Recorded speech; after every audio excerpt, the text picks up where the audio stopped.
र सुशीला आमालाई राजनीतिक जीवनबाट टाटा बाई बाई गराएर उहाँलाई छोराछोरीसँग बेलायत गएर आफ्नो बिरामी पति र आफ्नो समेत उपचार गरेर आरामदायी जीवन बिताएर यो राजनीतिमा मलाई अचानो बनायो भन्नु भएको छ। बिचरा आमै अचानो नबन्नुहोस्, यो रिटायर जीवन शानदार ढङ्गले बेलायतमा गएर बिताउनुहोस्, उनी छोराछोरीको सेवा गर्नुहोस्, आफ्नो वृद्धपतिको सेवा गर्नुहोस् र आफ्नो शानदार जीवन बिताउनुहोस्।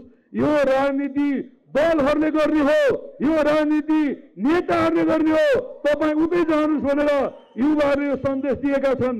मलाई लाग्छ सुशीला आमाले 2-3 दिनभित्र राजीनामा दिनुहुन्छ। यदि उहाँले राजीनामा दिनु भएन भने म सुशीला आमा मार्फत लुसिफरहरूलाई समेत, म सुशीला आमा मार्फत दलालहरूलाई समेत के भन्न चाहन्छु भने एमाले बनाएको यो नेशनल युथ भोलिन्टियर फोर्स यसले लोकतन्त्रको सम्वर्धन गर्नेछ।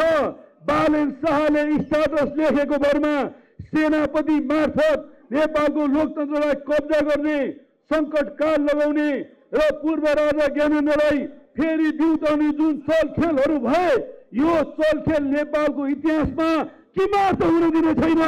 युथ भोलिन्टियर फोर्स त्यो ढङ्गले परिचालित हुनेछ।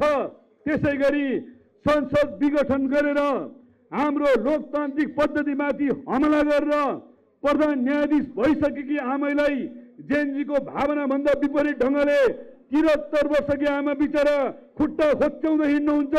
अब ती आमाबाट देश चल्दैन। अब संसद पुनर्स्थापना गर्नुपर्छ भन्ने आदरणीय अध्यक्ष केपी ओलीज्यूको भावनालाई समर्थन गर्दै लोकतन्त्र, संसद पुनर्स्थापना, विधिको शासन र सुशासनलाई ठिक ट्र्याकमा ल्याउनको निमित्त नेशनल भोलिन्टियर फोर्सले काम गर्नेछ। यो कमिटमेन्ट आज म तपाईँहरूको सामु दोहोऱ्याउन चाहन्छु।